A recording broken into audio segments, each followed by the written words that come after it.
ओम नमः श्री यतिराजाय विवेकानंदसूरये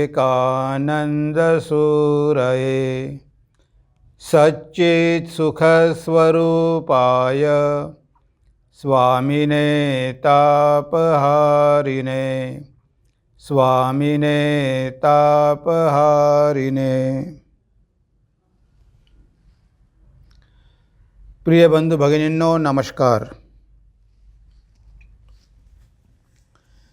दरवर्षी स्वामी विवेकानंदांच्या जयंतीनिमित्त डिसेंबर किंवा जानेवारी महिन्यामध्ये आपण एक व्याख्यानमाला घेत असतो, विवेकानंद व्याख्यानमाला। आणि पूर्वी आपण ती व्याख्यानमाला 3 दिवस ठेवायचो, 3 दिवस कंटिन्युअस व्याख्यानं व्हायची, शुक्रवार, शनिवार आणि रविवार। तर यावेळेस आपण ऑनलाईन करत आहोत, त्यामुळे हे जे 3 पुष्प आहे किंवा 3 व्याख्यान आहे हे 3 रविवारी होतील। म्हणजे 9 तारखेला, 16 तारखेला आणि 23 जानेवारीला हे 3 दिवस 3 व्याख्यानं होतील। आणि ही आपली एक विवेकानंद व्याख्यानमाला या शीर्षकाखाली आपण करत आहोत। स्वामीजींचे विचार आपल्याला माहिती आहे की किती प्रेरणादायी आहेत। बरेचदा आपण वाचतो पण काय होतं की वाचल्यानंतर थोडा वेळ आपल्या लक्षात राहतं, पण आपल्याला वाटते तेवढे ते सोपे नसतात, सोपे नाहीच। त्यामध्ये इतका काही अर्थ भरलेला असतो की एकदा वाचून दोनदा वाचून आपल्याला कळत नाही। स्वामी रंगनाथानंदजी महाराजांनी कितीतरी वेळा स्वामींचं साहित्य वाचलं असेल। कोणी म्हणतात 17 वेळा वाचलं, कोणी म्हणतात 25 वेळा वाचलं, कोणी म्हणतात 100 वेळा वाचलं। म्हणजे त्यांनासुद्धा इतके वेळा वाचल्यानंतर कुठे त्याचा उलगडा झाला। म्हणजे विचार गहन आहे, भाषा अगदी सोपी आहे। वाचताना आपल्याला वाटतं की आपल्याला सगळं काही समजलं, पण जेव्हा आपण त्यावर चिंतन करतो तेव्हा त्यामध्ये किती गूढ अर्थ भरलेला आहे हे आपल्याला कळते। म्हणून आज आपण म्हणजे 3 विषय याच्यामध्ये असणार आहे या मालिकेमध्ये। आजचा आपला विषय आहे विचारांचे सामर्थ्य। या विषयावर स्वामीजी जे काही बोललेले आहेत त्यावर आपण आज चिंतन करणार आहोत। आणि असे 3 रविवार आपलं हे चिंतन सुरू राहणार आहे। 3 वेगवेगळे विषय असणार आहेत। आजचा आपला विषय आहे विचारांचे सामर्थ्य, त्यावरच आज आपण चिंतन करूया। तेव्हा स्वामीजी काय म्हणतात, कर्म करणे फार चांगले आहे, पण त्याचा उगम होत असतो चिंतनातून, विचारांतून। म्हणून आपला मेंदू उच्च विचारांनी, सर्वोच्च आदर्शांनी भरून टाका। रात्रंदिवस ते स्वतःसमोर बाळगा आणि मग बघाल की त्यामधून मोठमोठी कर्मे उद्भूत होत आहेत। बघा, हे एक स्वामीजींचं सूत्र आहे। ही सगळी स्वामींची सूत्रच आहे। ते एक ऋषी होते, हा एक मंत्र आहे। स्वामीजी जे काही बोलले ते मंत्रच आहेत। तर आता हा एक आपण मंत्र घेतला, त्यामध्ये स्वामीजी काय म्हणतात, कर्म करणं फार चांगलं आहे, कारण कर्म केलंच पाहिजे, नाहीतर आपण आळशी होऊन जाऊ। प्रत्येकाला कर्म ते करावंच लागणार आहे। पण कर्म तर करायचं आहे, पण ते कर्म कसं करायचं आहे? बघा, कर्म काय आहे? कर्म आहे स्थूल। त्या कर्मामागची प्रेरणा काय आहे? त्या कर्मामागची प्रेरणा आहे विचार। आणि विचार कसे असतात? सूक्ष्म असतात। आणि सूक्ष्म गोष्टीमध्ये जास्त शक्ती असते। आपण बघतो की ॲटम एवढा छोटासा असतो, अणू म्हणतो आपण त्याला, अणुरणीयान, पण त्यामध्ये किती प्रचंड शक्ती येते, त्यामध्ये किती प्रचंड शक्ती आहे। म्हणजे जेवढी वस्तू सूक्ष्म तेवढी त्यामध्ये शक्ती जास्त। म्हणजे स्वामीजी म्हणतात की कर्म करणं फार चांगलं आहे, पण त्या कर्माचा उगम होतो कुठून? विचारांमधून आणि चिंतनामधून। बघा, हे किती महत्त्वाचं आहे। स्वामीजींनी इथे 2 शब्द वापरलेले आहे, एक विचार वापरलेला आहे आणि दुसरं चिंतन। आपण वाचतो त्यामुळे काय होतं की आपल्याला ते विचार मिळतात, पण ते विचार मिळाल्यानंतर त्या विचाराचं आपल्या जीवनामध्ये आचरणच होत नाही. लोक आयुष्यभर पुस्तकं वाचतात, त्यांच्यामध्ये काही बदलच घडत नाही. कारण विचार असतात मनाच्या पातळीवर. विचार करणं हे मनाचं काम आहे. पण म्हणून स्वामीजी म्हणतात की विचार आणि चिंतन त्याचा उगम असतो विचारामधून आणि चिंतनामधून. तेव्हा चिंतन करण्यासाठी आपल्याला भगवंतांनी बुद्धी दिलेली आहे. म्हणून विचारही महत्त्वाचे आहे आणि चिंतनसुद्धा तेवढंच महत्त्वाचं आहे, त्यापेक्षा जास्त महत्त्वाचं आहे. आपण त्यावर चिंतन करत नाही म्हणून आपल्या हातून चांगले कर्म होत नाही किंवा महान कार्य होत नाही. आपण वाचतो आणि विसरून जातो. नळी फुंकली सोनारे, इकडून तिकडे गेले वारे. कारण त्यावर जर चिंतनच झालं नाही तर ते विचार आत्मसात होणार कसे, आणि आत्मसात झाले नाही तर ते आचरणामध्ये येणार कसे. म्हणून स्वामीजीने म्हटलं आहे की चिंतन करा. आजकाल काय चिंतन करण्याची सवयच निघून गेली आहे. लोक बुद्धीचा वापरच करत नाही. सगळं जग आजकाल आपण बघतो की कसं होत आहे, यंत्रवत होत आहे. सगळे मशीनसारखे कामं करतात. मेकॅनिकल लाईफ झालेलं आहे. सगळं जीवन आपलं मेकॅनिकल झालेलं आहे. किती कमी लोक आहे बोटावर मोजण्या इतके की जे चिंतनशील आहेत, जे चिंतन करतात. बाकी कोणीही चिंतन करत नाही. साधारण जीवन जगण्यासाठी चिंतनाची गरज नाही. एखादा तुम्ही कोर्स शिकला, कॉम्प्युटर कोर्स, आयुष्यभर तुम्ही ते काम करत बसा, पण शेवटी काय, तुम्ही आहे तिथेच आहात. आयुष्यभर तुम्ही मेकॅनिकली ते कॉम्प्युटर ऑपरेटर करत राहिले, कॉम्प्युटर ऑपरेट करत राहिले. तुम्ही एक ऑपरेटर म्हणून तुमची सगळी जीवन तुम्ही जगलात. त्यामध्ये विशेष काय आहे? त्यामुळे काही तुमच्या हातून मोठमोठी कर्म होणार आहे का? कधीच नाही. तेव्हा आज आपण बघतो की सगळ्यांचं जीवन कसं यंत्रवत झालेलं आहे. कोणीच चिंतन करत नाही. आता भगवंताने बुद्धी कशाला दिली आहे? चिंतन करायला दिली आहे ना. आपण जर या बुद्धीचा वापर केला नाही तर याचे काय दुष्परिणाम होतील माहिती आहे? प्रकृती म्हणेल की ह्या माणसाला मी बुद्धी दिली आहे, ह्या माणसानं बुद्धीचा काही वापरच केला नाही, मग याला बुद्धी देऊन उपयोग काय? हा पशुपेक्षा श्रेष्ठ आहे, इतर प्राण्यांपेक्षा श्रेष्ठ आहे, कारण याच्यामध्ये बुद्धी आहे. पण याला बुद्धी देऊनही या बुद्धीचा वापरच करत नाही. प्रकृती मनुष्याला बुद्धी देणंच बंद करेल. आता जर प्रकृतीनं हे बुद्धी जी फॅकल्टी आहे ती जर आपल्याला दिलीच नाही तर काय होईल बघा. भविष्यामध्ये आपलं जीवन मेकॅनिकल होऊन जाईल. तुम्ही कॉम्प्युटरसमोर बसून 24 तास 22 तास काम करू शकाल. तुमच्यामध्ये ती कॅपॅसिटी निसर्ग देईल, प्रकृती देईल, पण तुम्हाला बुद्धी देणार नाही. तुम्ही चिंतन करू शकणार नाही, मग उपयोग काय? आणि अशा प्रकारे आपण बघतो की हळूहळू माणसाची लेव्हल कशी खाली जात आहे. पूर्वी जेवढे चिंतनशील महापुरुष होऊन गेले, आज आपल्याला किती कमी लोक मिळतात. कारण आता नेचर, प्रकृती आपल्याला बुद्धीनं कमी देईल. मग आपण चिंतन करू शकणार नाही. विचार म्हणजे काय, गोंधळच आहे. पण विचाराने काय होणार आहे? त्यामागे चिंतन तर पाहिजे. काही मोजके लोक चिंतन करतात, मोठमोठे सायंटिस्ट, मोठमोठे आध्यात्मिक लोक, किंवा असे काही लोकच जे चिंतन करतात आणि ते जीवनामध्ये महान होतात. बाकी सर्वसाधारण राहतात, काही प्रगती करून घेत नाही. तेव्हा चिंतन करणं महत्त्वाचं आहे, नाहीतर मग ही बुद्धीच आपली निघून जाईल. आपल्याला बुद्धीचा वापर करावाच लागेल. आपण जर वापर केला नाही तर प्रकृती आपल्याला पुढच्या जन्मामध्ये बुद्धी देणार नाही. मग आपण काय करणार?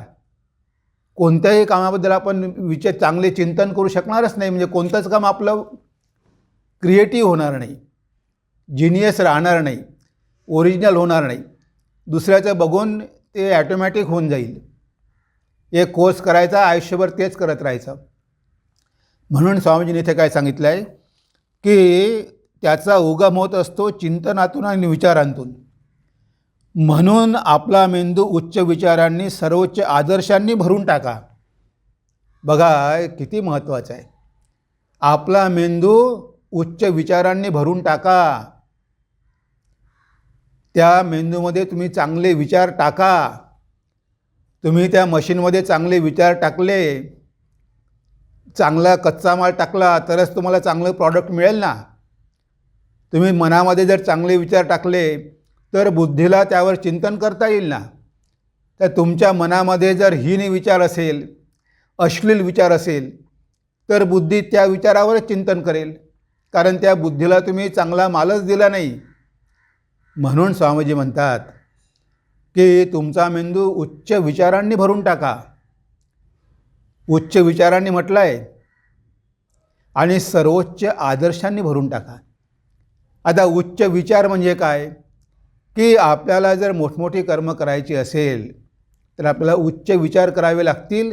म्हणजेच आपल्या जीवनामध्ये नैतिकता असायला पाहिजे. उच्च विचार म्हणजे काय? निस्वार्थपणा, सत्याचं आचरण, इतरांची सेवा, हे सगळे उच्च विचार आहे. स्वार्थबुद्धीनं केलेलं कर्म काही नाही आहे ते. तुमच्या मनामध्ये उच्च विचार पाहिजे, म्हणजे तुमचे विचार तसे पाहिजे सबलाईम की त्यावर आपली बुद्धी चिंतन करेल. आणि आदर्श सर्वोच्च आदर्शाने भरून टाका. आता जीवनामधला सर्वोच्च आदर्श काय आहे? जीवनामधला सर्वोच्च आदर्श आहे की आपलं स्वरूप, स्वतःचं स्वरूप जाणून घेणं, मी कोण आहे हे ओळखणं, हा सर्वोच्च आदर्श आहे. त्याला म्हटलं आहे मोक्ष, परम पुरुषार्थ आहे, जीवनाचं ध्येय आहे. ह्या जन्ममृत्यूच्या बाहेर पडायचं आहे, या चक्रामधून, संसार चक्रातून बाहेर पडायचं आहे, आपल्या स्वरूपाचा साक्षात्कार करून घ्यायचा आहे. तो झाला उच्च आदर्श. आता उच्च आदर्श जर प्राप्त करायचा असेल तर उच्च विचारही पाहिजे. ज्याच्या मनामध्ये उच्च विचारच नाही, ज्याच्या मनामध्ये अश्लील विचार आहे, ज्याचं मन विकारांनी भरलेलं आहे, त्याच्या जीवनामध्ये आदर्श उच्च राहणार आहे का? कधीच राहणार नाही. आपले सगळे आदर्श कसे असतात? संकुचित असतात. काय व्हायचं आहे? मला डॉक्टर व्हायचं आहे, मला इंजिनियर व्हायचं आहे, मला सॉफ्टवेअर इंजिनियर व्हायचं आहे, हे असे आपले सगळे आदर्श असतात. ह्या काही सर्वोच्च आदर्श नाही आहे. सर्वोच्च आदर्श पाहिजे आणि उच्च विचार की माझं जीवन मी इतरांच्या कल्याणासाठी समर्पण करत आहे. बघा, भगिनी निवेदिता लंडनमधून आली कारण स्वामीजींनी तिला उच्च विचार दिले. स्वामींची व्याख्यानं तिनं ऐकली आणि नुसती ऐकली नाही तर त्यावर चिंतन केलं. उच्च विचार आणि आदर्श की आपल्या गुरुने आपल्याला सांगितलं आहे की भारतामध्ये जाऊन सेवा करणं, कारण सेवेच्या माध्यमातून आपल्या जीवनाचे ध्येय साध्य करून घेणं. त्या निवेदितानं उच्च विचारही केले, चिंतनही केलं, आचरणही केलं, आदर्शही उच्च होता. भारतामध्ये येऊन आपलं सगळं जीवन समर्पित केलं. जमशेदजी टाटाने स्वामीजींचे विचार घेतले, उच्च विचार की भारताची भौतिक प्रगती करायची असेल तर भारतामध्ये इंडस्ट्री सुरू केली पाहिजे, आपण स्वावलंबी झालो पाहिजे. त्या विचारांनी त्यांनी प्रेरणा घेतली, त्यावर चिंतन केलं आणि एक मोठे उद्योगपती झाले. हे लोक महान होऊ शकले कशामुळे? कारण त्यांचे विचार पण उच्च होते, आदर्श पण उच्च होते. सर्वसाधारण आदर्श नव्हते. अब्दुल कलाम, त्यांचा आदर्श बघा की भारताला मिसाईलमध्ये आपल्याला स्वावलंबी करायचं आहे. त्यांनी उच्च आदर्श ठेवला, उच्च विचार ठेवले. आध्यात्मिक जीवनामध्ये भगवान बुद्धाने उच्च विचार केला आणि उच्च आदर्श की मला निर्वाण प्राप्त करून घ्यायचं आहे, आणि निर्वाण प्राप्त करून घेतलं त्यांनी. स्वामी विवेकानंदांनी उच्च विचार केले आणि उच्च आदर्श, वेदांताचा सगळ्या जगभर प्रसार करायचा आहे, रामकृष्ण संघाची स्थापना करायची आहे, ते करू शकले. कारण विचारही उच्च होते आणि आदर्शही उच्च होता, म्हणून ते मोठमोठी कार्य करू शकले. तेव्हा बघा, कर्म करणं चांगलं आहे, पण त्याचा उगम होतो विचारातून, चिंतनातून. म्हणून तुमचा मेंदू उच्च विचारांनी आणि सर्वोच्च आदर्शांनी भरून टाका, स्वामीजी म्हणतात. हा मेंदू भरून टाकणं पहिले महत्त्वाचं आहे. रॉ मटेरियल पाहिजे ना. आणि हे सगळं लहानपणापासून जर झालं तर खूपच चांगलं. उच्च विचार आणि उच्च आदर्श जर कमी वयामध्ये आपल्याला जर मिळाले तर आपला पाया, आपलं फाउंडेशन स्ट्रॉंग होईल. भविष्यामध्ये आपण मोठमोठी कामं करू शकू. बघा किती गहन अर्थ स्वामीजींनी फक्त काही शब्द वापरले आणि ते म्हणतात, रात्रंदिवस ते स्वतःसमोर बाळगा. तुमच्या डोळ्यासमोर तेच पाहिजे, उच्च विचार आणि उच्च आदर्श रात्रंदिवस. आणि मग बघाल की त्यातून मोठमोठी कर्मे उद्भूत होत आहेत. तुम्ही असं जर केलं, तुम्ही उच्च विचार केले आणि सर्वोच्च आदर्श जर ठेवला, तर तुमच्या हातून मोठमोठी कार्य घडून येतील. मी आता उदाहरण दिली, निवेदिता असो की जमशेदजी टाटा असो की भगवान बुद्ध असो, या सगळ्यांचे उदाहरण आहे, की अब्दुल कलाम असो. यांनी जीवनामध्ये उच्च विचार केले आणि सर्वोच्च आदर्श ठेवला आणि शेवटी त्यांनी मोठमोठी कामं करून दाखवली. म्हणजे आपल्याला जर जगामध्ये मोठमोठी कार्य करायचे असेल, कारण कर्म करणं चांगलं आहे स्वामीजी म्हणतात, कर्म केलं पाहिजे, पण हे छोटी छोटी लहान मोठी कर्म करण्यात काय अर्थ आहे? किड्या माकोड्यासारखं जीवन जगण्यात काय अर्थ आहे? आपल्याला मोठमोठी कार्य करायची आहे. स्वामीजी म्हणायचे, you are born to do great things. आपण महान कार्य करण्यासाठी जन्माला आलेलो आहोत असा विश्वास ठेवा. तेव्हा असा विश्वास ठेवा की आपल्या हातून महान कार्य घडले पाहिजे. नाहीतर काय, स्वतःचं पोट भरणं आणि आपल्या कुटुंबाचं पोट भरणं हे तर सगळेच करत असतात, हे तर पशुपक्षीही करतात. आपल्या हातून काहीतरी महान कार्य घडलं पाहिजे. त्यासाठी स्वामीजींनी उपाय पण सांगितला. तुमचा मेंदू उच्च विचारांनी आणि सर्वोच्च आदर्शांनी भरून टाका, तेव्हा कुठे तुमच्या हातून मोठमोठी कर्म होतील. नुसतं कर्माला महत्त्व देऊ नका. हमालासारखं ओझं वाहण्यामध्ये काय अर्थ आहे? लोक आयुष्यभर कर्म करत राहतात, पण उपयोग काय? ना त्यांचंही भलं होत, ना देशाचंही भलं होत. तेव्हा मोठमोठी कर्म करण्यासाठी विचारही तसेच पाहिजे, आदर्शही तसेच पाहिजे. तेव्हा कुठे आपलं कर्म करण्याला काहीतरी अर्थ राहील. नाहीतर कर्म तर सगळेच करतात, पण उपयोग काय आहे? कशा प्रकारचे कर्म आपल्या हातून घडले पाहिजे हे स्वामीजींना सांगायचं आहे. त्यानंतर स्वामीजी म्हणतात, आपण जे काय झालो आहोत ते आपल्या विचारांचेच फळ होय. आपण जे काही झालेलो आहोत ते आपल्या विचारांचेच फळ होय. म्हणून तुम्ही काय विचार करता याकडे विशेष लक्ष असू द्या. शब्द तर गौण गोष्ट, विचारच टिकतात, ते स्थायी असतात, ते पसरतातही दूरवर, खूप दूरपर्यंत प्रवास करू शकतात. आपण केलेल्या प्रत्येक विचारांवर आपल्या चारित्र्याची छटा पडत असते. हा दुसरा मंत्र स्वामीजींनी आपल्याला सांगितला. इथे स्वामीजी काय म्हणतात, आपण आज जे काही आहोत ते आपल्या विचारांचंच फळ आहे. आपण जे काय झालो आहोत ते आपल्या विचारांचेच फळ होय. म्हणजे आज आपण जे काही आहोत, म्हणजे ज्या पातळीवर आज आपण आहोत, हा कशाचा परिणाम आहे? हा परिणाम आहे, त्याचं कारण वेगळं आहे. तुम्ही एक मोठं झाड बघता, ते झाड दिसायला फार मोठं असतं, पण त्याचं कारण काय आहे? छोटंसं बीज. त्या बीजामधून एवढा मोठा वृक्ष झालेला आहे. तो वृक्ष म्हणजे काय? परिणाम आहे, पण त्याच्या मागे काय आहे? बीज आहे. तशा प्रकारे आज आपण जे काही झालेलो आहोत हे आपल्या विचारांचंच फळ आहे. आता बघा, मी नोकरी करत असताना माझ्या हाती स्वामी विवेकानंदांचं पुस्तक पडलं. आता ते पुस्तक मी वाचलं, नुसतं वाचलं आणि त्यावर चिंतन केलं. चिंतन केल्यानंतर त्यावर मी आचरण केलं, म्हणून मी साधू झालो. आज मी जर रामकृष्ण मठाचा संन्यासी असेल तर याला कारण काय आहे? याला कारण आहे की स्वामीजींचे विचार, त्यांचे विचार मी वाचले, त्यावर चिंतन केलं आणि त्यानुसार आचरण केलं, म्हणून मी साधू झालो. म्हणजे आज मी जे काही आहे ते माझ्या विचारांचंच फळ आहे की नाही? आता एखादाच तरुण असेल आणि तरुण वयामध्ये त्याच्या हाती जर एखादं पुस्तक पडलं की जे पुस्तक टेररिझमवर, नक्सलाइट्सवर किंवा अशा प्रकारच्या लोकांनी लिहिलेली पुस्तकं जर त्याच्या हाती पडली, त्याचं काय होईल? ब्रेनवॉश होईल. आणि त्या पुस्तकामधले विचार घेऊन तो तसाच होण्याचा प्रयत्न करेल. विचारच आपल्याला साधू पण बनवतात आणि विचारच आपल्याला टेररिस्ट पण बनवतात.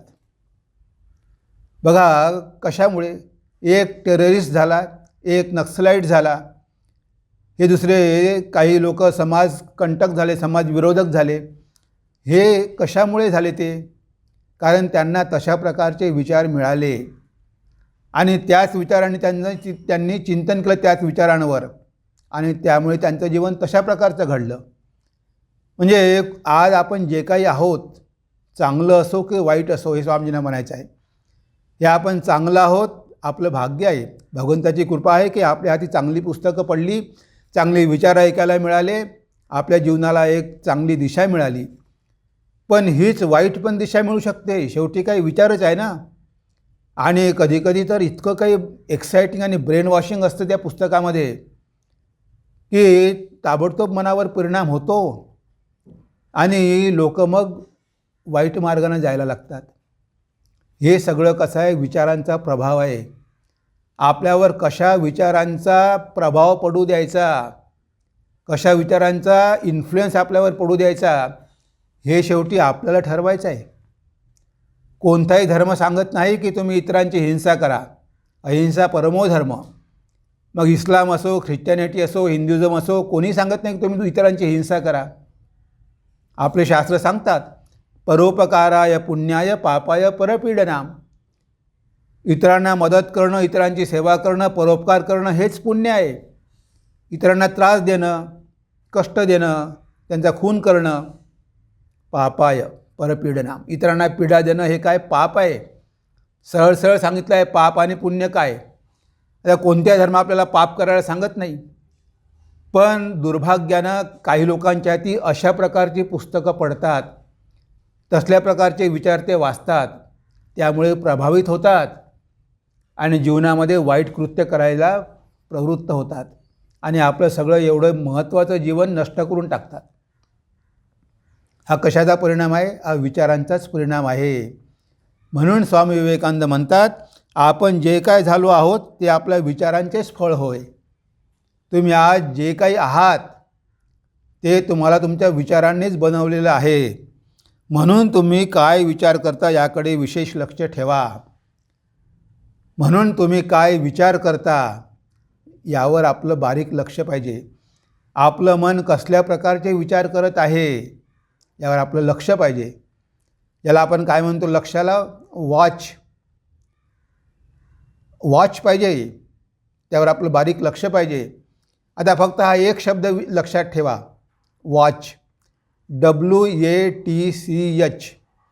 हा एवढा एक शब्द जरी तुम्ही लक्षात ठेवला आणि त्यानुसार आचरण केलं तरी तुमचं जीवन बदलून जाईल. वॉच म्हणजे W म्हणजे वॉच, WATCH, आपण त्याला वॉच म्हणतो. W म्हणजे वॉच, A म्हणजे ॲक्शन. Watch your actions. तुम्ही काय करत आहात याकडे बारीक लक्ष द्या. त्यानंतर WAT, T for thoughts. Watch your thoughts, कारण कर्माचा उगम विचारामधून होत असतो. म्हणून तुम्ही तुमच्या विचारांकडे पण लक्ष ठेवा. स्वामीजी म्हणतात म्हणून तुम्ही काय विचार करता याकडे विशेष लक्ष ठेवा. Watch your thoughts. तुमच्या मनामध्ये कसल्या प्रकारचे विचार येत आहेत यावर पण तुम्ही चिंतन करा, लक्ष ठेवा. मग आहे WATCH. C म्हणजे character. Watch your character. Character म्हणजे काय आहे? Bundle of thoughts. तुमच्या मनामध्ये जसे विचार असेल तसं तुमचं कॅरेक्टर घडेल. Whatever you think you will be.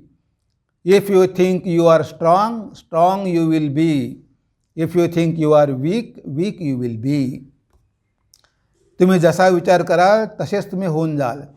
तुम्ही स्वतःला जर सामर्थ्यशाली समजले, तुम्ही सामर्थ्यशाली व्हाल. तुम्ही रात्री स्वतःला मी दुर्बल आहे, मी दुर्बल आहे, माझ्याकडून काही होत नाही, तुम्ही तशाच होऊन जाल. शेवटी दोष कुणाचा आहे? तुम्ही जसे विचार कराल तुम्ही तसेच होऊन जाल. म्हणून स्वामीजी इथे म्हणतात की वॉच युअर कॅरेक्टर ऑल्सो. कारण कॅरेक्टर ही चरित्र म्हणजे काय आहे, विचारांचाच बंडल आहे. विचारांचा संग्रह म्हणजेच तर त्या कॅरेक्टर आहे. आणि कॅरेक्टर कशामुळे घडतं? WATCH, habits. तुमच्या सवयी, त्यावर पण लक्ष ठेवा. तुम्हाला धूम्रपान करण्याची सवय असेल, लक्ष ठेवा. ते धूम्रपान करण्याची सवय तुमचा विनाश करणार आहे, तुमचं शरीर नष्ट करणार आहे, तुमचे लंग्स नष्ट करणार आहे, तुम्हाला कॅन्सर होणार आहे. तुम्हाला दारू पिण्याची सवय असेल, तुमच्या ज्या काही वाईट सवयी आहे त्या बदला, कारण त्यामुळे तुमचं कॅरेक्टर तयार होईल. तुम्हाला जर दारू पिण्याचं व्यसन असेल, लोक काय म्हणतील? अरे हा दारुडे आहे. म्हणजे तुमचं कॅरेक्टर बदनाम झालं. तुम्हाला लोक ओळखतात, दारुड्या म्हणून ओळखतात, तुम्हाला सज्जन म्हणून ओळखत नाही. म्हणून तुमच्या हॅबिट्स बदला, चांगल्या सवयी लावा. सकाळी उठलं पाहिजे, ध्यान केलं पाहिजे, मंदिरात गेलं पाहिजे, पूजा केली पाहिजे, चांगली पुस्तकं वाचली पाहिजे, व्यायाम केला पाहिजे. अशा चांगल्या सवयी तुम्ही लावा आणि वाईट सवयी सोडा. मग लोक म्हणतील की अरे हा माणूस चांगला आहे, याचं चरित्र चांगलं आहे, हा चारित्र्यवान मनुष्य आहे, असं लोक म्हणतील. म्हणजे बघा, इथे स्वामीजींनी म्हटलं आहे की वॉच, लक्ष ठेवा.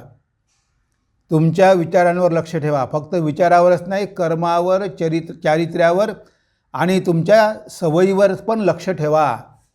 जर तुम्हाला चांगलं व्हायचं असेल तर. आपण जे काय झालो आहोत ते आपल्या विचारांचेच फळ होय. म्हणून तुम्ही काय विचार करता याकडे विशेष लक्ष ठेवा.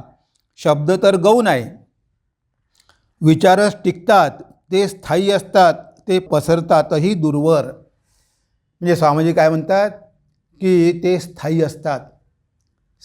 आता आपल्याकडे दोन गोष्टी आहे, एक आहे शरीर आणि दुसरा आहे विचार. आता हे शरीर तर जाणार आहे, पण विचार स्थायी असतात. स्थायी असतात म्हणजे ते राहतात. ते कुठे राहतात? मनामध्ये. हे शरीर जरी मरण पावलं तरी मन मरत नाही, कारण ते सूक्ष्म आहे. एक उदाहरण बघा, तुम्ही एक फोन घेतलेला आहे, छानपैकी सेलफोन घेतला, सॅमसंगचा एक कॉस्टली फोन घेतला. त्यामध्ये तुम्ही SD कार्ड टाकता ना, मेमरी कार्ड. आता बघा, हे मेमरी कार्ड आहे. आता तुम्हाला जर तो फोन बदलायचा असेल तर तुम्ही त्या फोनमधला सगळा डेटा त्या मेमरी कार्डमध्ये ट्रान्सफर करता. मग तुम्ही काय करता? ते मेमरी कार्ड काढून घेता. आता फोन म्हणजे काय आहे? तुमचं शरीर आहे. तुम्ही एक फोन फेकून दिला तरी काही पर्वा नाही, कारण त्यामध्ये आता काही उरलं नाही. सगळं त्यामधलं जे मटेरियल होतं ते तुम्ही आता पेनड्राईव्हमध्ये किंवा त्या चिपमध्ये किंवा मेमरी कार्डमध्ये घेतलेलं आहे. आता ते कार्ड आहे, फोन तर गेला. नवीन फोन घेतला की ते कार्ड तुम्ही त्यामध्ये इन्सर्ट करता, त्यामध्ये टाकता, सगळा डेटा तुम्हाला मिळतो. असंच आहे. म्हणजे आपलं मन म्हणजे मेमरी कार्डच आहे. त्यामध्ये जन्मोजन्मीचे संस्कार तिथे असतात, सगळे स्टोअर केलेले असतात, सगळे संग्रहित असतात, नष्ट होत नाही. एक फोन फेकून दिल्यामुळे काही तुमचं मेमरी कार्ड काही वाया जात नाही, ते राहतं, दुसऱ्या फोनमध्ये टाकून पुन्हा ते काम सुरू करतं. तशा प्रकारे आपलं मन शरीर गेल्यानंतरसुद्धा राहतं, कारण ते सूक्ष्म आहे. आणि तुम्ही दुसऱ्या शरीरामध्ये पुन्हा तेच विचार घेऊन पुढचं कार्य सुरू करता. म्हणजे बघा, स्वामी म्हणतात की ते स्थायी आहे. हे शरीर तुमचं कसं आहे? क्षणिक आहे, क्षणभंगूर आहे.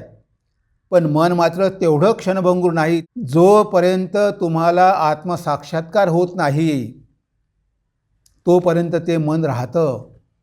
मनाचा पूर्णपणे विनाश झाल्याशिवाय मनुष्याला आत्मसाक्षात्कार होत नाही. ते मन पुन्हा पुन्हा तुम्हाला या संसारामध्ये घेऊन येतं, कारण त्या सगळ्या मेमरी त्यामध्ये स्टोअर केलेल्या आहे. तुम्ही जे काही केलेलं आहे चांगलं वाईट, ते संस्कार सगळे त्या मनामध्ये पडलेले आहे, सबकॉन्शियस माइंडमध्ये. मग तुम्हाला मुक्ती कुठे आहे? म्हणून स्वामी म्हणतात की ते स्थायी राहतात, विचार स्थायी असतात, ते पसरतातही दूरवर. बघा, आपल्याला वाटतं की आपण एक विचार करतो, त्याचे परिणाम आपण कधी विचार करतो का?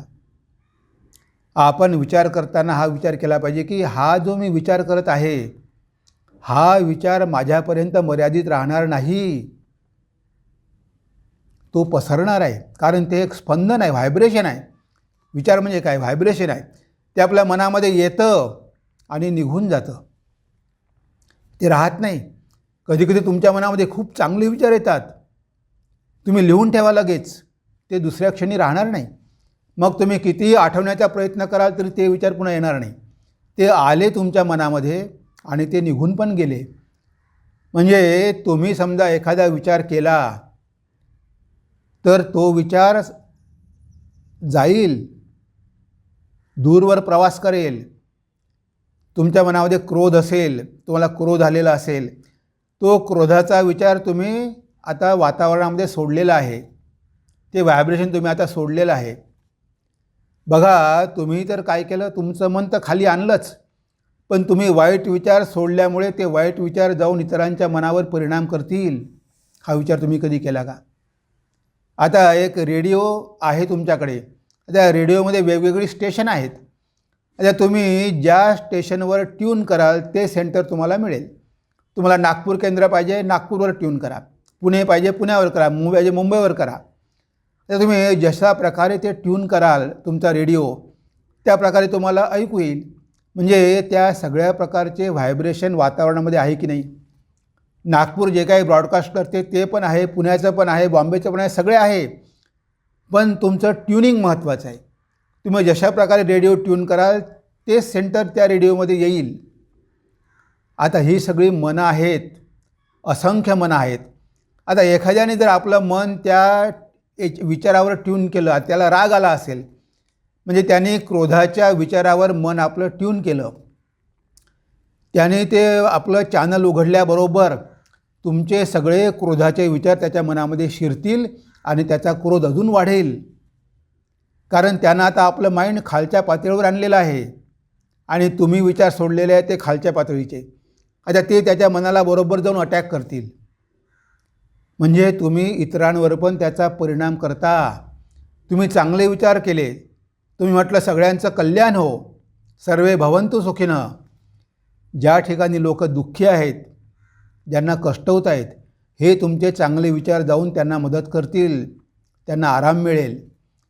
म्हणजे आपले चांगले विचार आणि आपले वाईट विचार फक्त आपल्यापुरते मर्यादित नसतात, ते व्हायब्रेशन होऊन वातावरणामध्ये जातात आणि ज्या लोकांची मनं जशा प्रकारची असेल, ज्या पातळीवर असेल, त्या पातळीवरच्या मनामध्ये जाऊन तुमचे विचार कार्य करायला लागतात. त्यामुळे आपलं मन नेहमी उच्च पातळीवर ठेवलं पाहिजे. म्हणजे असे नीच विचार आपल्या मनामध्ये कधी येणार नाही. आपलं मन जेवढं उच्च पातळीवर ठेवू तेवढ्याला आपल्याला उच्च विचार मिळतील, आपल्या ऋषीमुनींचे साधुसंतांचे विचार प्राप्त होतील. पण आपण जर आपलं मन खालच्या पातळीवर आणलं तर सगळे हे नीच विचार आपल्या मनामध्ये येतील. म्हणून आपणही असे विचार करायचे नाही की ज्यामुळे इतरांना हानी होईल. आणि इतरांच्या विचारांसाठी आपलं मन पण ओपन करायचं नाही. आपलं मन एका विशिष्ट पातळीवर ठेवायचं की ज्यामुळे हे विचार आपल्या मनाला स्पर्शही करू शकणार नाही. तेव्हा बघा, विचार किती सूक्ष्म असतात. आपल्याला वाटतं की आपण एक विचार केला म्हणजे झालं, संपलं. पण तो विचार तुम्ही जो केला, तुम्ही लक्ष ठेवा काय विचार करता. कारण तो विचार तुमच्यापुरता सीमित राहणार नाही, तो पसरेल आणि लोकांच्या मनावर तो परिणाम करेल, लोकांची मनं उद्ध्वस्त करतील. म्हणून म्हटलं आहे स्वामीजींनी की शब्द तर गौण आहे, विचारच टिकतात, ते स्थायी असतात, ते पसरतातही दूरवर, खूप दूरपर्यंत प्रवास करू शकतात. आपण ज्याला प्राणिक हिलिंग म्हणतो ना, इथून कोणी विचार पाठवतात आणि तिथे लोकांना मिळतात. ते पूर्वी ते यौगिक पद्धती होती, आजकाल प्राणिक हिलिंग आहे आणि आजकाल रेडिओच्या टी व्हीच्या माध्यमातून जातातच की. आपल्याला माहिती आहे की विज्ञानानं पण शोध लावलेला आहे. आपण केलेल्या प्रत्येक विचारांवर आपल्या चारित्र्याची छटा पडत असते. आपण करत असलेल्या प्रत्येक विचारावर आपल्या चारित्र्याची छटा पडत असते. बघा, म्हणजे आपलं चारित्र्य जसं असेल तसेच विचार आपल्या मनामधून बाहेर पडेल. रावण बघा, बिभीषण बघा, दोघं सख्खे भाऊ आहेत. रावणही आहे आणि बिभीषणही आहे. पण बिभीषण कसा आहे, सात्विक आहे, चरित्र कसं आहे, सात्विक आहे. रावण कसं आहे, राजसिक आणि तामसिक आहे. त्यामुळे रावणाचे विचार करण्याची पद्धत बघा आणि बिभीषणाचे विचार करण्याची पद्धत बघा, म्हणजे त्यांच्या चारित्र्याचा त्यांच्या विचारावर प्रभाव पडला की नाही. स्वामीजी काय म्हणतात, आपण केलेल्या प्रत्येक विचारांवर आपल्या चारित्र्याची छटा पडत असते. आपल्या प्रत्येक विचारावर चारित्र्याची छटा पडते. ज्या व्यक्तीचं चारित्र्य चांगलं असेल त्या व्यक्तीचे विचारही चांगलेच राहणार, आणि ज्या व्यक्तीचं कॅरेक्टरच वाईट असेल, दुर्योधन बघा आणि युधिष्ठिर बघा, हे चुलत भाऊ आहेत, पण दुर्योधन कसा आहे आणि युधिष्ठिर कसा आहे. जे काही दुर्योधनानं केलं कर्म केलं त्याच्या चारित्र्याची छटा त्याच्यावर पडली आणि त्याने सगळं कसं केलं, म्हणजे पूर्ण विध्वंसक कर्म केलं. तिथे आपण बघतो की विधायकही आहे, विघातकही आहे. सगळं विघातक कर्म केलं दुर्योधनाने, कारण त्याच्या चारित्र्याची छटा त्यावर पडलेली आहे. एकदा भगवान कृष्ण म्हणाले की अरे दुर्योधना, जा बरं दिल्लीमध्ये हस्तिनापुरामध्ये आणि एखादा तरी चांगला मनुष्य शोधून आण. तो दुर्योधन सगळ्या हस्तिनापुरात गेला आणि बघितलं आणि येऊन सांगतो की भगवंता म्हणे कृष्णा, या हस्तिनापुरात एकही चांगली व्यक्ती नाही, कारण हा स्वतः चांगला नाही, चांगलं बाहेर दिसणार कसं. तेव्हा युधिष्ठिराला म्हटलं की तू पण जाऊन एखादी वाईट व्यक्ती बघून ये. युधिष्ठिर हस्तिनापुरात गेला आणि बघितलं सगळे लोक चांगले आहेत. येऊन म्हणतो की देवा, मी बघितलं की एकही माणूस वाईट नाही, सगळे चांगली आहे. त्याच्या चारित्र्याची छटा पडलेली आहे, त्याच्या आतमध्येच वाईट नाही, त्याला बाहेर वाईट दिसणार कसं. तेव्हा आपल्या प्रत्येक विचारावर आपल्या चारित्र्याची छटा पडत असते. जो चारित्र्यवान मनुष्य असेल, भगवान श्री रामकृष्ण, स्वामी विवेकानंद, त्यांचे विचार बघा, कारण त्यामागे त्यांचं जीवन आहे, त्यामागे त्यांचं चारित्र्य आहे. ते कधीही हीन विचार करूच शकत नाही. त्यामुळे प्रत्येक रावण बघा आणि इकडे दुर्योधन बघा, त्यांचं चारित्र्यच वाईट आहे, त्यामुळे त्यांचे विचार पण हीन दर्जाचे आहे. म्हणजे त्यांच्या विचारावर त्यांच्या चारित्र्याची छटा पडलेली आहे. म्हणून चारित्र्याला पण किती महत्त्व आहे. Watch your action, watch your thoughts, watch your character and watch your habits. ह्या सगळ्या गोष्टीवर लक्ष ठेवणं आवश्यक आहे. तेव्हा चारित्र्याची छटा आपल्या विचारांवर पडत असते. एखादा सज्जन मनुष्य असेल त्याचे विचार पण चांगलेच राहणार. एखादा दुर्जन असेल, बदमाश असेल, चोर असेल, तो तशाच प्रकारचे हीन दर्जाचे विचार करणार, कारण त्याच्या चारित्र्याची छटा त्यावर पडलेली असणार. तो कधी बदलत नाही, बदलू शकतो. आता बिभीषण म्हणा किंवा इवन तुम्ही रत्नाकर म्हणा, बदलू शकले, पण बदलण्याची इच्छा तर पाहिजे. रावणाला मंदोदरीनं समजावलं, किती जणांनी समजावलं, कुंभकर्णाने समजावलं की अरे असं करू नको, लंकेचा विध्वंस होईल, त्या सीतामाईला सोडून दे.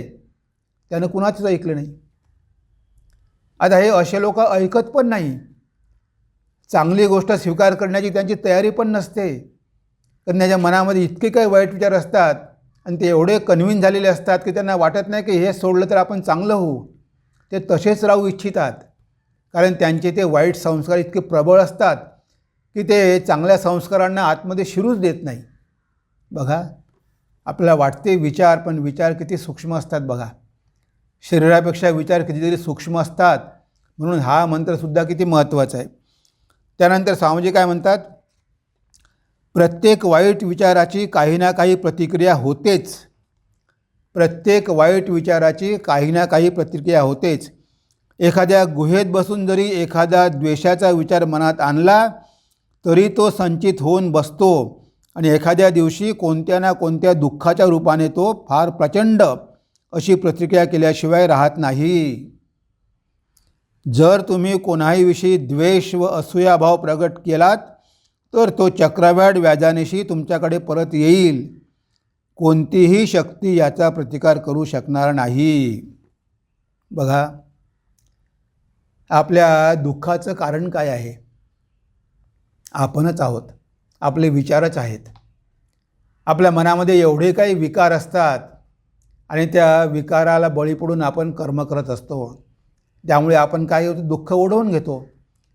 तेव्हा स्वामीजी म्हणतात की एखाद्या गुहेमध्ये जर तुम्ही बसला असाल आणि तुमच्या मनामध्ये ते द्वेषाचा विचार आलेला असणार, तर तो द्वेषाचा कुणाचा तुम्ही द्वेष करता, ईर्ष्या आहे, मत्सर आहे, असे तुम्ही विचार जर करत असाल तर असं समजू नका तुम्हाला काही होणार नाही. ते विचार स्वामीजी म्हणतात की चक्रव्याढ व्याजानं तुमच्याकडे परत येतील आणि तुम्हाला ते कष्ट देतील. लोक तुमचा पण द्वेष करेल, तुमची पण ईर्ष्या करेल, तुमचा पण मत्सर करेल, तुम्हाला पण त्रास देईल. ते फळ तुम्हाला मिळणार आहे. तुम्ही केलेले वाईट विचार व्याजानिशी तुम्हाला परत मिळणार आहे. हे आपण नेहमी लक्षात ठेवलं पाहिजे. कारण आपल्या दुःखाचं कारण आपले विकारच आहे. आता काम आहे, क्रोध आहे, लोभ, मोह, मत्सर, हे सगळं आहे, ईर्ष्या, द्वेष, हे सगळे काय आहे, मनाचे विकार आहे.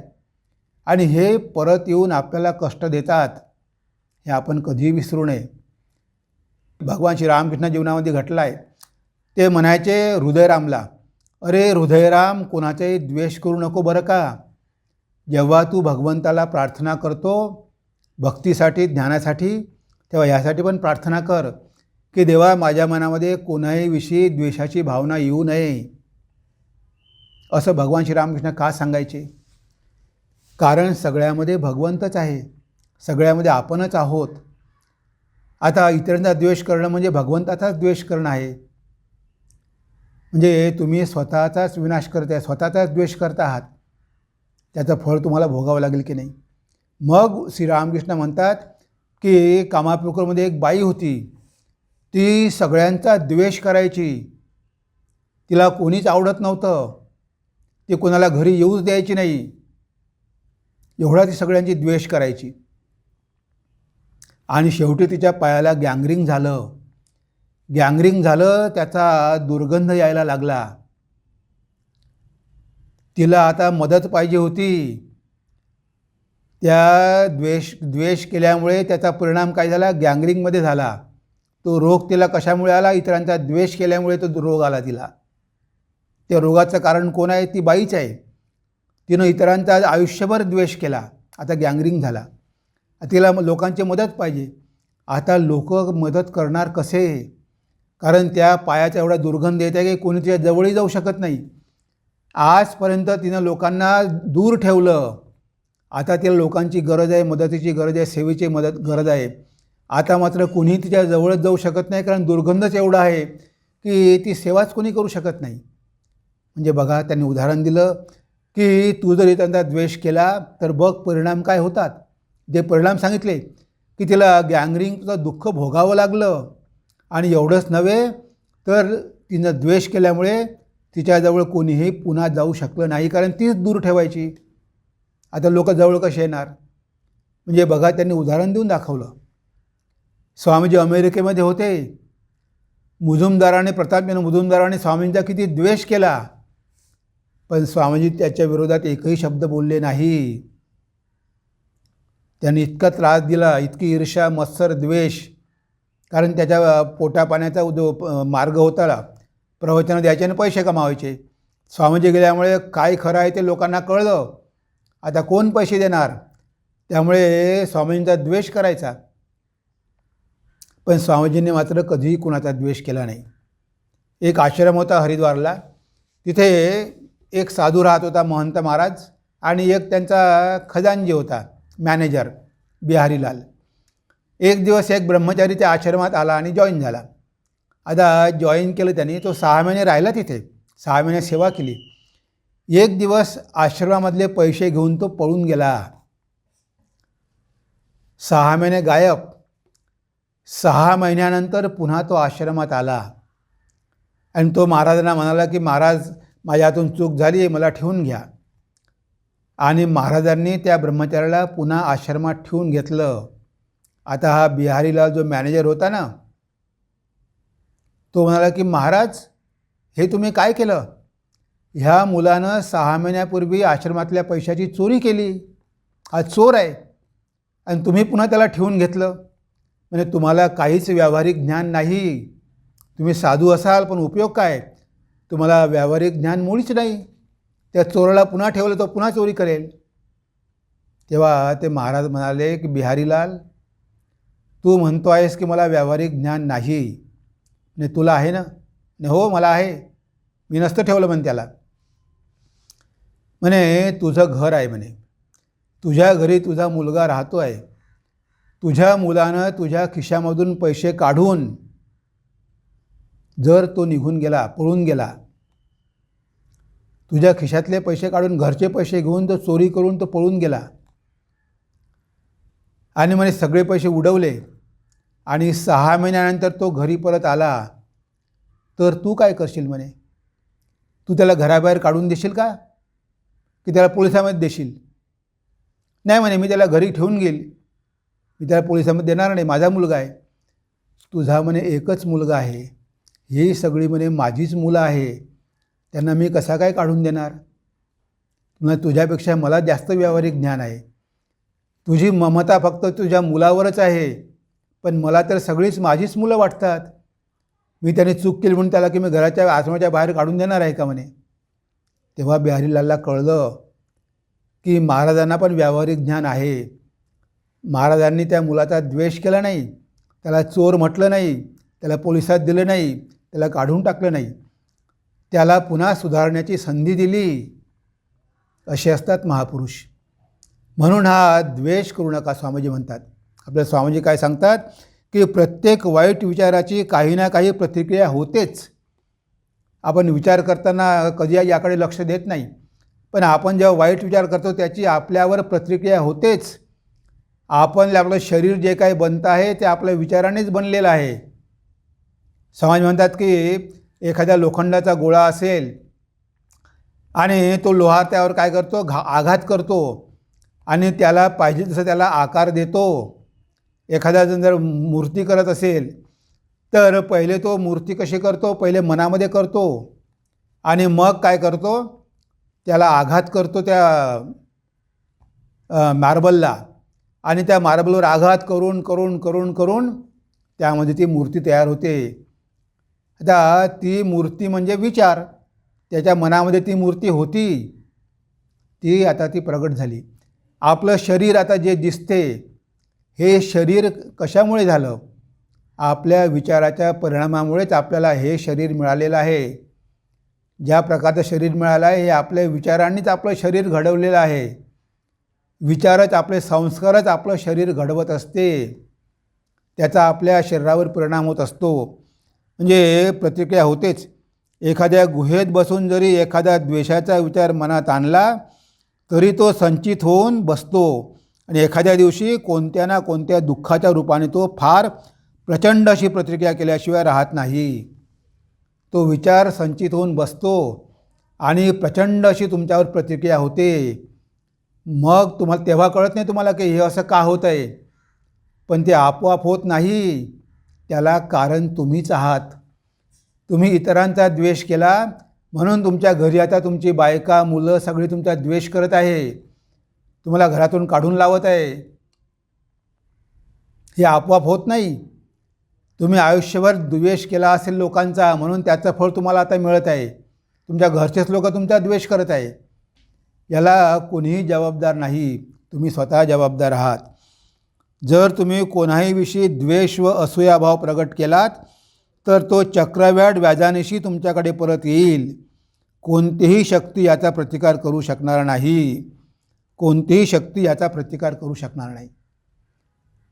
जसं पेराल तसंच उगवेल, कोणतीही शक्ती हे नष्ट करू शकत नाही. त्यानंतर स्वामीजी म्हणतात, एकदा एखादी कल्पना स्वीकारली की मग तिलाच आपले जीवन सर्वस्व बनवा. सतत तिचाच ध्यास घ्या, तिची स्वप्ने बघा, तिच्यावरच जगा. तुमचा मेंदू, तुमचे स्नायू, तुमचे मज्जातंतू, तुमच्या शरीराचा अणुरेणू त्याच कल्पनेने भरला जाऊ द्या. इतर कोणत्याही विचारांना थारा देऊ नका. यशस्वी होण्याचा हाच मार्ग आहे. आता स्वामीजी आपल्याला यशाचं सूत्र सांगतात की तुम्हाला जीवनामध्ये यशस्वी व्हायचं आहे का, मग तुम्ही एका विचारावर फोकस केलं पाहिजे. आज आपल्या मनामध्ये असंख्य विचार आहेत, एवढं मन चंचल आहे. आता या असंख्य विचार आणि चंचल मनाद्वारे काही महान कार्य होणार आहे का? तुम्हाला महान कार्य करायचं आहे ना, मग त्या महान कार्याविषयीच रात्रंदिवस चिंतन करा. तो एकच विचार तुम्हाला पागल करू द्या. मी पागल होऊन जा की मला दुसरं काही नको, माझं कशाकडेच लक्ष नाही, मला काहीच आवडत नाही, मला जे व्हायचं आहे तोच विचार मी करणार आहे. रात्रंदिवस म्हणतात स्वामीजी की त्या विचारावरच मन फोकस करा. तुम्हाला पाहिजे ते मिळणार का नाही? अवश्य मिळेल. आपल्या मनामध्ये प्रचंड शक्ती आहे. सगळं ज्ञान प्रकृती आपल्याला द्यायला तयार आहे. पण मन फोकस कुठे आहे? वैज्ञानिक एवढे शोध लावतात, कसे लावतात? त्यांना प्रकृती आपलं सत्य प्रगट करते, कारण रात्रंदिवस ते त्या एकाच प्रयोगावर चिंतन करतात आणि त्यामधून शोध लागतो. म्हणजे हे मन फोकस केलं तर सगळं काही प्राप्त होतं. आज आपल्या मनामध्ये एवढ्या प्रकारचे विचार भरलेले आहे की एक क्षणसुद्धा मन शांत होत नाही आणि डायव्हर्स विचार येतात, वेगवेगळे विचार येतात. असं सलग विचारांचा फ्लो वाहत नाही. एकच विचार आपण 5 मिनिटंही करू शकत नाही. विचारामागून विचारांमागून सगळे बदलत असतात.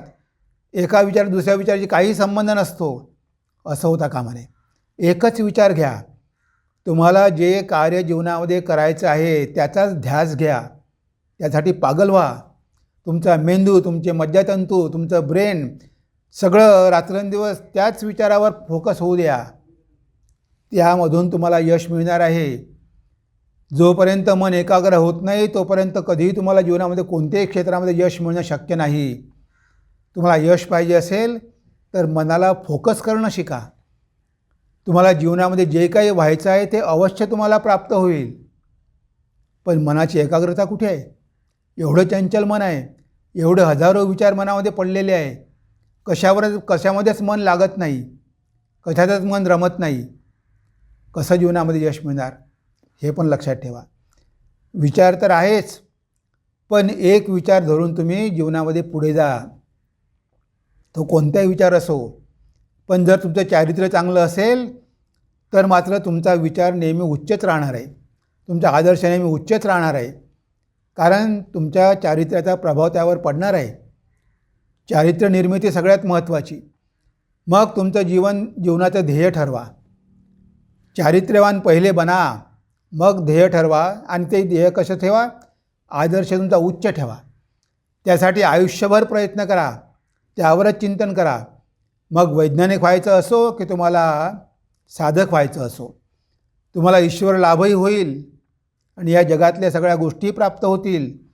तुमचं चरित्र चांगलं असेल, तुमचे विचार चांगले असेल, तुमचं मन जर फोकस असेल तर मनुष्याला जगामध्ये काहीच अशक्य असं नाही आहे. हे आपण नेहमी लक्षात ठेवलं पाहिजे. त्यानंतर सूत्र आहे, स्वामीजी म्हणतात, जगात जी काही कार्ये आपल्याला दिसत आहेत, जगात जी काही कार्ये आपल्याला दिसत आहेत, मनुष्य समाजात जी काही गती प्रतीत होत आहे, सभोवार जे काही कर्मे आढळत आहेत, ती सर्व केवळ विचारांचाच बाह्य आविष्कार, माणसाच्या इच्छाशक्तीचाच केवळ बाह्य विकास होय. ही इच्छाशक्ती चारित्र्यातून निर्माण होत असते व चारित्र्य कर्मांनी घडविले जात असते. बघा, हा इथे समाज म्हणतो की विल पॉवर. हा विल पॉवर मनामध्ये कशामुळे? तर मनुष्याच्या मनामध्ये त्याच्या चारित्र्यामुळे. एखाद्या मनुष्याचं चारित्र्य चांगलं असेल त्याचा विल पॉवर पण चांगला राहील. पण बघा, इथे चूक करू नका. तर एखादं वाईट कॅरेक्टर असेल आणि तो मोठमोठी कर्म करेल, पण ती सगळे कर्म कशी राहील? ती सगळी वाईट कर्म राहील. इच्छाशक्ती आहे, पण लोकांचा विनाश करण्याची इच्छाशक्ती आहे, कारण चरित्र चांगलं नाही. तेव्हा चारित्र्य पाहिजे. तुमची इच्छाशक्ती वाढेल कशामधून? तुमच्या चारित्र्यामधून. जेवढं तुमचं सच्चरित्र असेल तेवढी तुमची इच्छाशक्ती वाढेल. आणि ही इच्छाशक्ती कशामधून येते? समाज म्हणतात चारित्र्य कर्माने घडविले जात असते. चांगल्या कर्माद्वारे चांगलं चारित्र्य घडवलं जाते.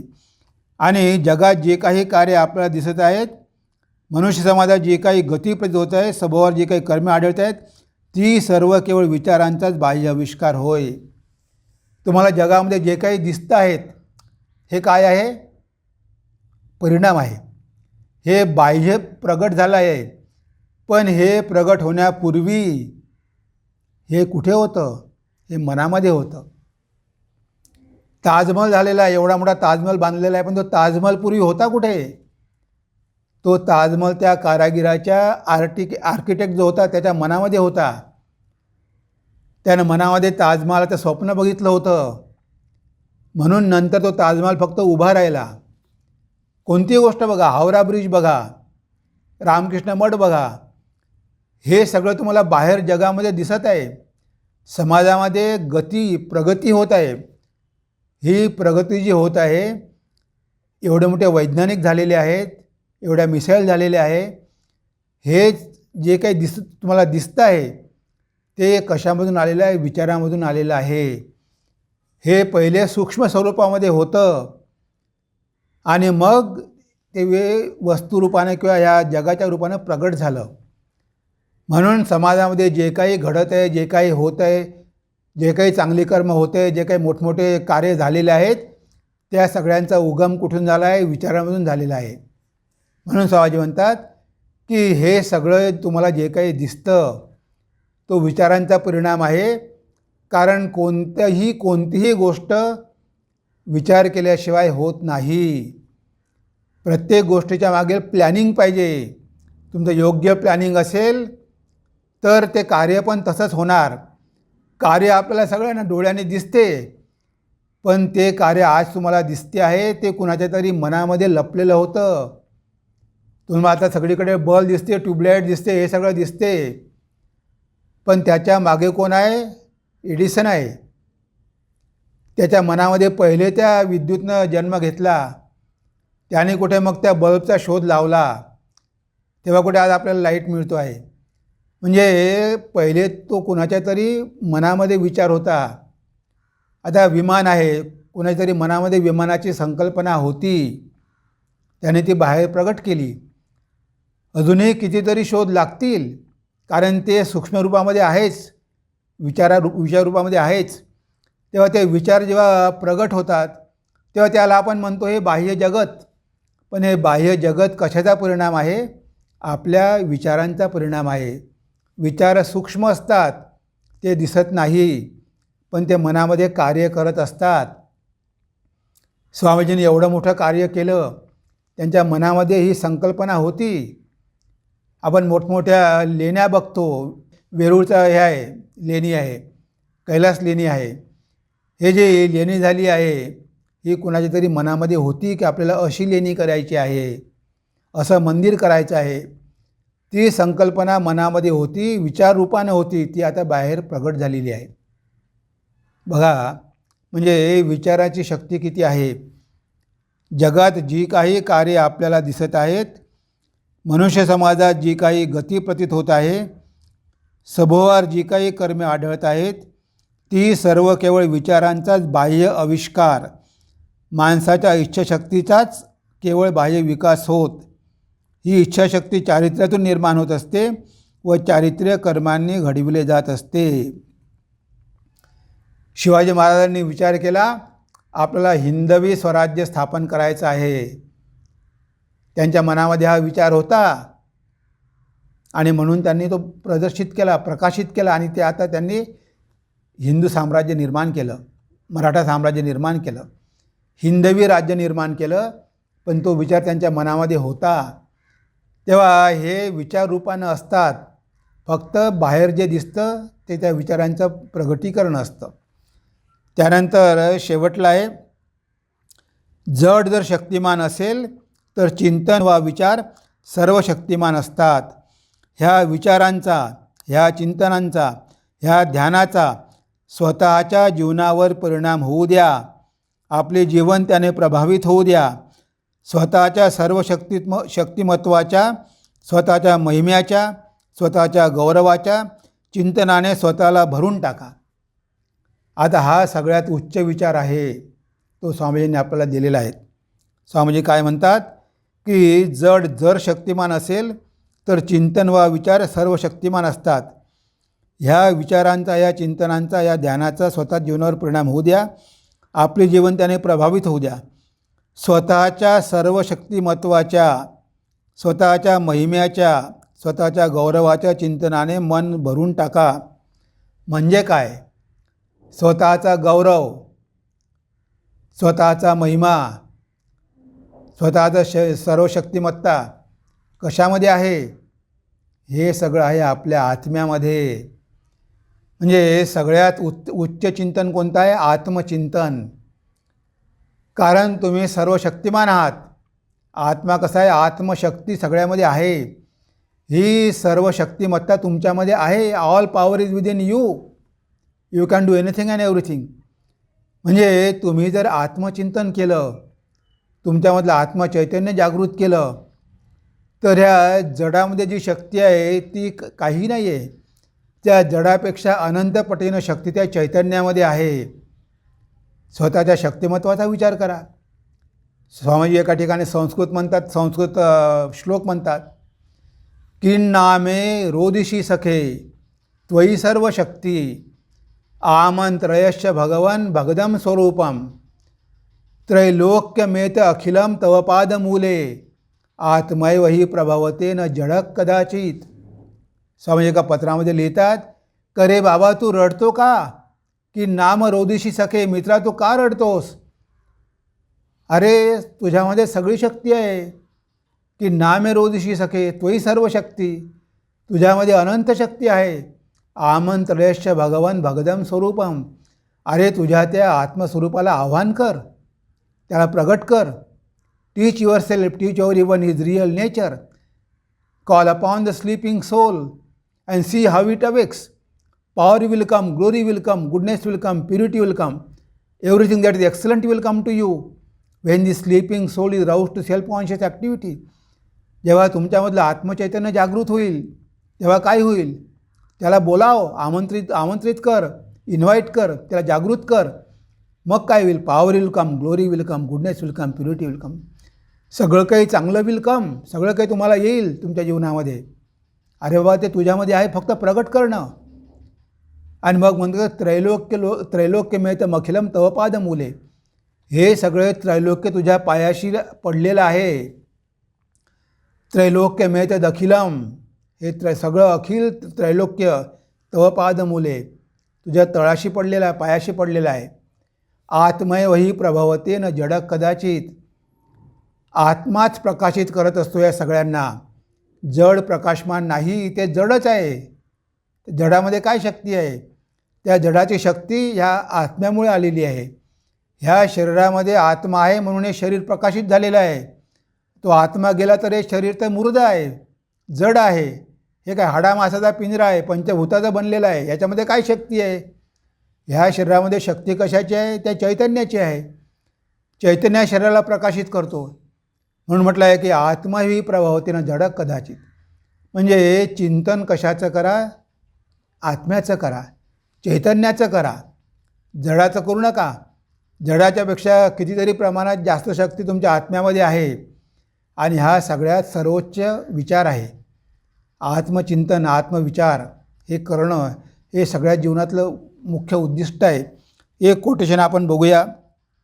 स्वामीजी म्हणतात, that which is nearest is least observed. The Atman is the nearest of the near. Therefore, the careless and unsteady mind of man gets no clue to it. But the man who is alert, calm, self-restrained, and discriminating, ignores the external world and diving more and more into the inner world, realizes the glory of the Atman and becomes great. Swamiji म्हणतात, तुम्हाला great व्हायचं आहे का? तुम्हाला महान व्हायचं आहे का? मग त्याला मी उपाय सांगतो. That which is nearest is least observed. जी वस्तू आपल्या अगदी जवळ असते त्या गोष्टीकडे आपलं लक्षच नसते. आपण म्हणतो दिव्याच्या खाली अंधार असतो. आता दिवा इतरांना प्रकाशित करून त्याच्या खालीच अंधार असतो. इतक्या जवळ तुमच्या काहीच नाही. ह्या आत्मा अगदी तुमचा अंतर्यामी तुमच्या जवळात जवळ आहे. इतका जवळ तुमच्या कोणीही नाही. जी वस्तू सूक्ष्म असते ती आपल्या जवळच असते. इथे स्वामीजी म्हणतात की आत्मा तुमच्या जवळ आहे, तरी तुम्हाला दिसत का नाही? That which is nearest is least observe. The atma is the nearest of the near. सगळ्यात जवळचा आहे. Therefore the careless and unsteady mind of man gets no clue to it. हा अगदी जवळाजवळ असल्यामुळे ह्या केअरलेस अँड अनस्टेडी माइंड, माणसाचं mind कसं आहे? केअरलेस आहे आणि अनस्टेडी आहे. ते स्थिर नाही, चंचल आहे. आणि केअरलेस, दुर्लक्ष असं मन असल्यामुळे ह्या मनुष्याला जवळात जवळ असलेल्या त्या आत्म्याचा परिचय होत नाही. It gets no clue to it. इतक्या जवळ असूनही त्याला पत्ताच लागत नाही. बट द मॅन, परंतु असा मनुष्य आहे, the man who is alert, जो जागृत आहे, अलर्ट आहे, सेल्फ रेस्टेंड, जो आत्मसंयम करतो. आणि स्वामीजी पुन्हा काय म्हणतात? काम अँड डिस्क्रिमिनेटिंग, जो शांत आहे आणि जो विवेक करतो, अशा मनुष्याला तो आत्मा आपलं रूप प्रगट करून दाखवतो. He ignores the world and diving deep into the inner words realises the glory of the atman and becomes great. जो मनुष्य who is a calm, alert, self restrained and discriminating, who ignores the external world and diving deep into the inner world realizes the glory of Atman and becomes great. तो महान होतो, त्याला आपण महात्मा म्हणतो, कारण त्यानं आता आपला आत्मा जाणून घेतलेला आहे की जो सगळ्यामध्ये विराजमान आहे, सर्वत्र आहे, सर्व शक्तिमान आहे आणि त्याचा गौरव कोणीच वर्णू शकत नाही.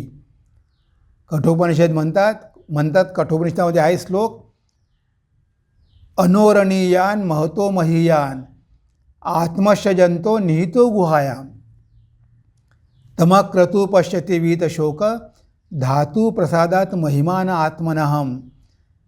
त्या आत्म्याचा महिमा, महिमान आत्मनः, त्या आत्म्याचा महिमा तो जाणतो. कोण जाणतो? की जो मनुष्य अक्रतू, ज्याच्या मनामध्ये कामना वासना नसतात, जो वासनाशून्य असतो, आणि धातू प्रसादात, ज्याचे इंद्रिय आणि मन नियंत्रणामध्ये असतात, पवित्र केलेले असतात, अशा मनाला तो आत्मा प्रगट होतो. तो कसा आहे? अनोरणीयान महतो मह्यान, अणुपेक्षाही लहान आणि सगळ्या जगात व्यापलेला एवढा महान. म्हणजे तो मोठ्यात मोठा आणि लहानात लहान असा आत्मा. अनोरणीयान महतो महीयान आत्मश्च जंतो निहितो गुहायाम. तो सगळ्या प्राणीमात्रांच्या हृदयामध्ये, हृदय गुहेमध्ये वास करतो. इतक्या जवळ आहे तो, आपल्या अंतर्यामी आहे, सगळ्या प्राणीमात्राच्या जवळ आहे आणि तो आपल्या इतक्या जवळ आहे. तमक्रतू पश्यति वीत शोक. पण जे कामनाशून्य झालेले आहे अक्रतू, ते वीत शोक, ते सगळ्या शोकावर विजय मिळवतात. त्याने जिंकलेलं आहे. जीवनामधले दुःख त्यांनी सगळे जिंकलेले आहे. आणि धातू प्रसादात त्यांचं शरीर आणि इंद्रिय पवित्र झालं आहे, प्रसन्न झालेलं आहे. महिमान आत्मनाम, त्यांनाच आत्म्याचा महिमा कळतो. त्यांनाच तो आत्मा आपला महिमा प्रगट करून दाखवतो. बघा, हे विचार मुलांना लहानपणापासून दिले पाहिजे. हे सर्वोच्च आदर्श आहे, सर्वोच्च विचार आहे. ह्या विचारामुळेच मनुष्य काय होतो? महात्मा होतो. ही बिकम्स ग्रेट. कोणती पदवी घेऊन किंवा नोकरी घेऊन किंवा पोझिशन घेऊन ग्रेट होत नाही. जो स्वतःला जाणून घेतो तोच ह्या जगामध्ये महान होतो. तोच महान कार्य करू शकतो. भगवान बुद्ध, शंकराचार्य, स्वामी विवेकानंद, श्रीरामकृष्ण, ज्ञानेश्वर महाराज, तुकाराम महाराज, या सगळ्यांनी ते तत्त्व जाणून घेतलं, जगामध्ये महान झाले. स्वतःचा त्यांनी महात्म्य, गौरव त्यांना कळला. आपण किती मोठा आहोत, तुका झाला आकाशा एवढा, हे त्यांना कळलं, कारण त्यांनी ते जाणून घेतलं. तर हा सगळ्यात उच्च विचार आहे. याचं आपण चिंतन करायला पाहिजे. बंधू भगिनींनो, हे जे विचार आहेत आपल्याला वाटतात सोपे, पण त्यामध्ये खूप अर्थ दडलेला आहे. तेव्हा यावर चिंतन करा, त्यानुसार आचरण करा आणि मग तुम्ही जगामध्ये महान होणारच. स्वामीजी म्हणतात की तुम्ही महान होण्याचं हेच एक हे आहे. हे सगळं जर तुम्ही करू शकलात तर तुम्ही जगामध्ये महान होणार. You will become great. तुम्ही महान मोठमोठी कार्य जगामध्ये करू शकणार. स्वतःचा उद्धार होणार आणि जगाला पण तुमच्यापासून मदत मिळेल. म्हणून विचारांचं सामर्थ्य लक्षात घ्या. कर्मापेक्षा विचार जास्त महत्त्वाचे आहे हे लक्षात ठेवा. प्रत्येक कर्माच्या मागे विचार असतो. म्हणून प्रत्येक कर्म विचारपूर्वक करा. भावनांच्या आहारी जाऊन कोणतंही कर्म करू नका.